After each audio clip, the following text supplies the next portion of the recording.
আসসালামু আলাইকুম, সবাই কেমন আছেন?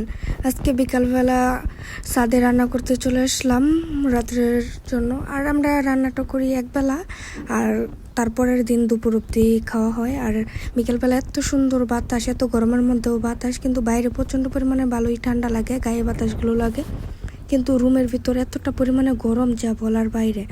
দেখেন, গাছগুলোর দিকে তাকালেই বোঝা যাবে কি পরিমাণের বাতাস। একদম ধোয়ার জন্য রান্না করা যাচ্ছে না, আগুন জ্বালাতে যে পরিমাণ কষ্ট হয়েছে। আর আজকে আমি রান্না করব লাউ চিংড়ি মাছ দিয়ে লাউ রান্না করব। আর এখানে মশলাটা কষাচ্ছিলাম।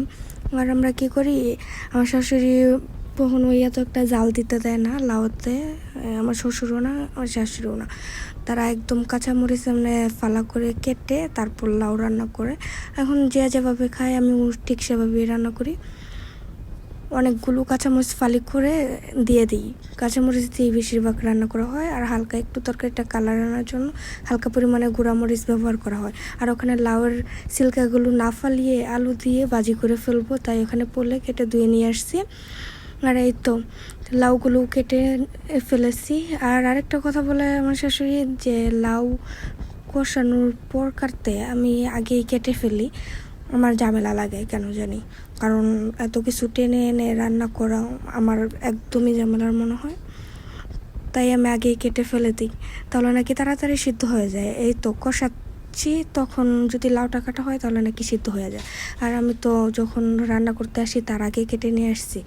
চিংড়ি মাছগুলো দিয়ে ভালোভাবে আর একটুখানি কষিয়ে নিলাম। তারপর এখানে লাউগুলো কেটে রাখা দিয়ে দিলাম কড়াইতে, দিয়ে ভালোভাবে উলট পালট করে এটাকে সুন্দরভাবে ডেকে রেখে দেব, যাতে ভালোভাবে মশলাগুলোর সাথে মিক্স হয়ে যায়। আর আমি এখানে একটু পরিমাণও পানি দিব না।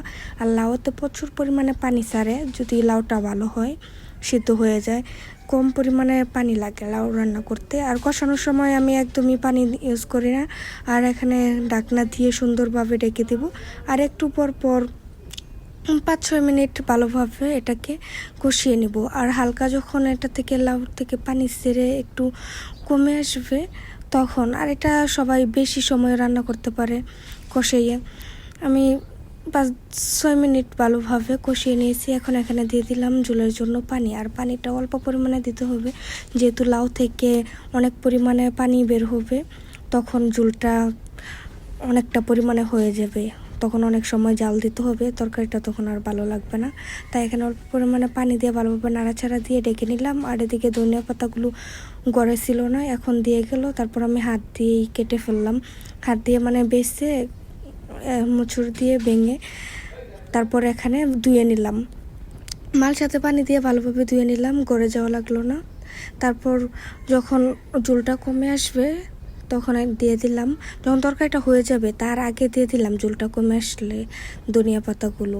কেউ অনেকে আছে যে তরকারি নামিয়ে তারপর দেয়, আমি নামানোর একটু আগেই দিয়ে দিলাম, দিয়ে একটু নাড়াচাড়া দিয়ে রেখে দেব, তারপর এটাকে নামিয়ে ফেলবো। এই তো প্রায় হয়ে গেছি আমার লাউ দিয়ে চিংড়ি মাছ রান্না। আর লাউয়ের যেই খোসাগুলো আছে ওগুলো ভাজি করে ফেলবো লাউটাকে নামিয়ে। আর আজকে বিকালে আর তেমন কিছু রান্না করব না, লাউ দিয়ে চিংড়ি মাছ দিয়ে আর ওই লাউয়ের খোসা আলু দিয়ে ভাজি করব। এই তো আমার রান্নাটা হয়ে গেছে, এখন তরকারিটা নামিয়ে ফেললাম। এখানে আসলে কাঁচামরিচ দিয়েছি দেখে তরকারির কালারটা এমন হয়েছে, তাই বেশি একটা লাল লাল হয়নি। আল্লাহ হাফেজ সবাইকে, কেমন হয়েছে কমেন্টে জানাবেন।